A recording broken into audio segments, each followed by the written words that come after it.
You might recognize this adorable little model from my artistic edit lesson, and I actually got these pictures from a mentoring session that I did with her mom, and she brought her along for the model, so we had a lot of fun with Kaylee. And so this one was requested to have a vintage soft look to it. So we're going to play around with that a little bit and have fun. And I'm going to start with a texture. I think that would bring a vintage feel to it and be kind of fun there. So I'm going to go into my textures, and I think I'll use one of the Florabella textures that I have, and I want one that's kind of soft. Let's try this worn linen in warm.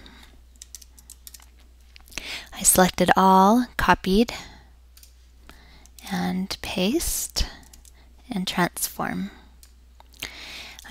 For a lot of these actions, I push the command and then a letter.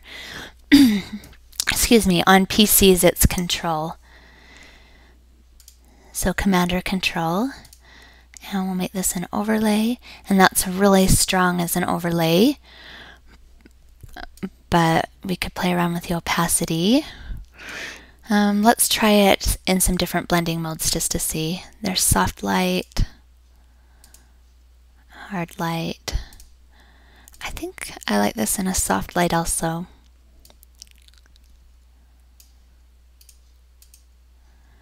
Okay, and then I'm going to choose the lasso tool and draw around her because I don't want the texture on her.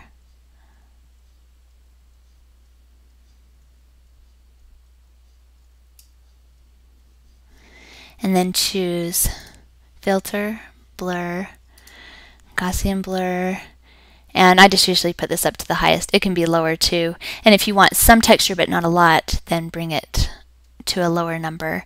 But I just want the texture to be completely smoothed out. And I'll deselect that. So here we are right here. Here's before the texture and after. And I like the effect that gives a little bit more vintage look. And then let's use one of Pioneer Woman's actions. I'm going to use the 70s action, and that made it really light. So I'm going to run her dim the lights and pull the opacity back quite a bit, and bring the opacity back on the 70s action a little bit, and then go back to the background and put a little bit of boost in there.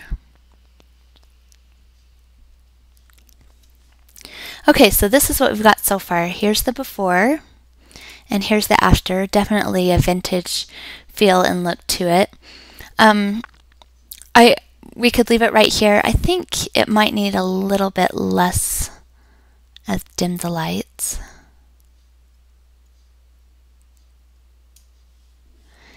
And if you wanted to, you could add a haze over the top if you wanted it to be really soft.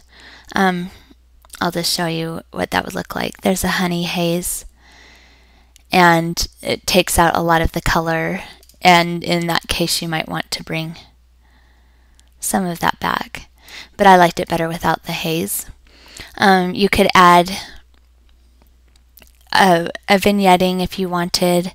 Sometimes that makes it look a little bit more vintage. So there's with a vignette, and I like that. I'll just pull the opacity back a little bit. So again, there's the before, and there's the after. We use texture and just some free actions to bring a vintage feel to it. So I'm going to flatten. I want to just sharpen some of it, not the texture, so I'll do that and run the sharpening, invert it, pick the brush, and just paint the sharpening on her. So you can see she's nice and sharp and stands out from the background.